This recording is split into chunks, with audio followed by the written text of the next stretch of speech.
बिस्मिल्लाहिर्रहमानिर्रहीम। वैसे तो माह मुबारक की बड़ी फजीलतें हैं, लेकिन मैं आपको एक फजीलत बयान कर। हजरत तलहा बिन उबैदुल्लाह सहाबी रसूल हैं, कहते हैं कि एक रात में सोया, फरअयतु फिल मनाम, मैंने ख्वाब में देखा, बैना अना इंदा बाबिल जन्ना, कि मैं जन्नत के दरवाजे के करीब खड़ा हूँ। हजरत तलहा कहते हैं, नींद तो नहीं आ रही आप लोगों को? रोजे में नींद भी ज्यादा आती है, लेकिन गौर से अगर सुनेंगे आपको नींद नहीं आती, वो सो रहे टेक लगा गए, बेखबर है।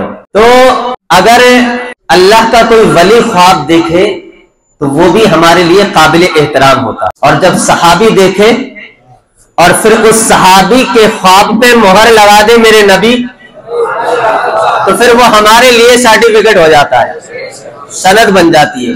हजरत तलहा बिन उबैदुल्लाह कहते हैं कि मैंने ख्वाब देखा कि मैं जन्नत के दरवाजे पर खड़ा।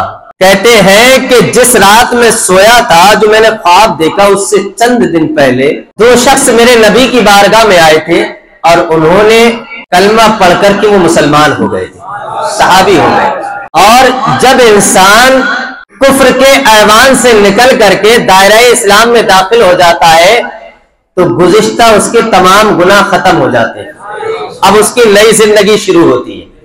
ये इस्लाम की एक खासियत है। तो वो पहले काफिर थे, लेकिन जैसे ही कलमा पढ़ा सारे गुनाह धुल गए, अब सहाबी रसूल बन गए। अब करोड़ वली भी मिलकर के भी उनके दर्जे को नहीं पहुंच सकते, ये सहाबी का मकाम। तो कहते हैं कि मैं जन्नत के दरवाजे पर खड़ा हूं। कहते हैं कि वो दोनों सहाबी जिन्होंने कलमा पढ़ा था नबी के दस्ते करम पर, कहते हैं उनमें आपस में झगड़ा हो रहा है। एक कहता है कि पहले जन्नत में मैं जाऊंगा, दूसरा कहता है कि पहले जन्नत में मैं जाऊंगा।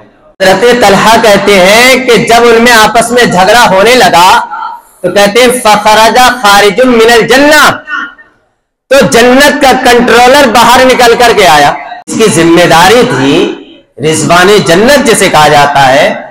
कहते हैं वो जन्नत के बाहर आया, वो अंदर से बाहर से अंदर लेता था जन्नतियों को। कहते हैं कि वो बाहर आया, फ़अज़िना लिल्लज़ी तुवफ़्फ़ियल आखिर मिनहुमा।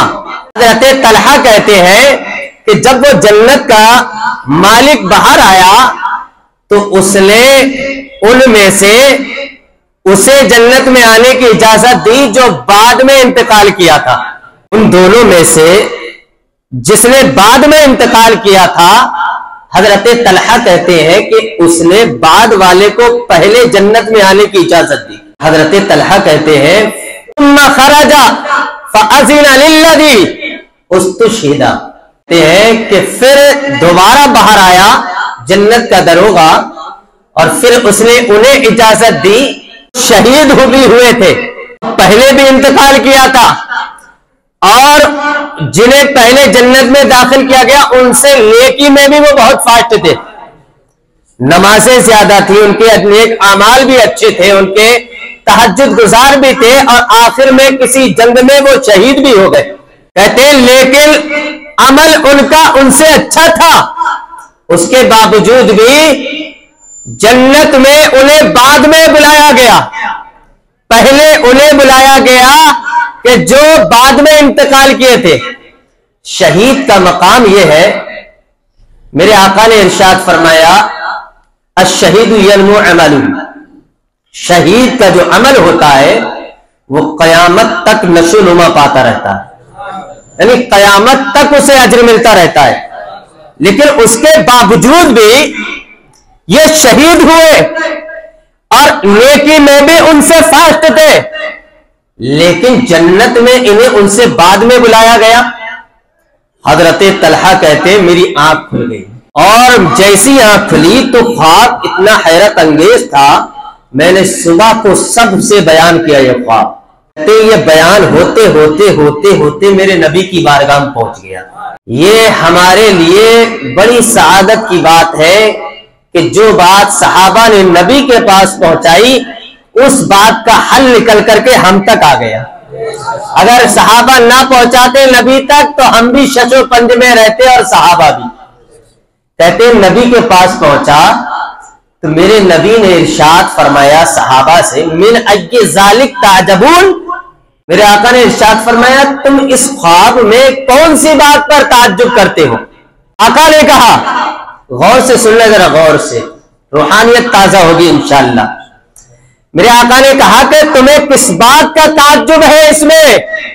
صحابہ نے کہا یا رسول اللہ ہمیں تعجب اس بات کا ہے کہ وہ صحابی ان سے عمل میں فاسٹ بھی تھے، پھر جو ہے وہ شہید بھی ہوئے، ان کے اعمال بھی ان سے زیادہ تھے، لیکن اس کے باوجود بھی پہلے جنت میں ان کے بعد والے انتقال کیے ہوئے وہ گئے۔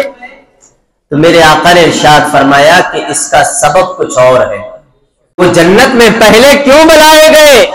میرے آقا نے ارشاد فرمایا فقال النبی صلی اللہ علیہ وسلم ادرک رمضان، آقا نے ارشاد فرمایا اے میرے صحابہ یہ بتاؤ جو بعد میں انتقال کیے تھے اور بعد والے کے پہلے والے سے عمل بھی کم تھے اور پہلے والے شہید بھی ہوئے تھے، بعد والے شہید نہ ہوئے، میرے آقا نے ارشاد فرمایا یہ بتاؤ بعد والے کا زندگی میں ایک کام تو آیا تھا۔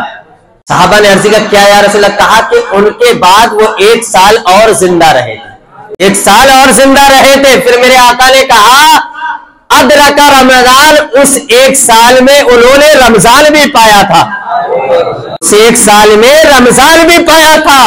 تو میرے آقا نے ارشاد فرمایا کہ رمضان پانے کا اللہ نے اتنا بڑا صلہ عطا فرمایا کہ وہ شہید بھی ہوئے، عمل بھی ان سے فاسٹ تھا، لیکن رمضان زندگی میں 1 مرتبہ زیادہ پا لینا یہ اتنا بڑا مقام رکھتا ہے کہ جو اللہ شہید کو بھی عطا نہیں کرتا ہے وہ رمضان پانے والے انسان کو وہ مقام عطا فرما دیتا ہے۔ لیکن ایسا نہیں ہے کہ رمضان پالیے روزے رکھے نا، رمضان پائے کما حقہ اس کی عبادت بھی کرے، تب اس کا فائدہ آپ کو حاصل ہوگا۔ اتنا بڑا اعجاز اس ماہ مبارک کی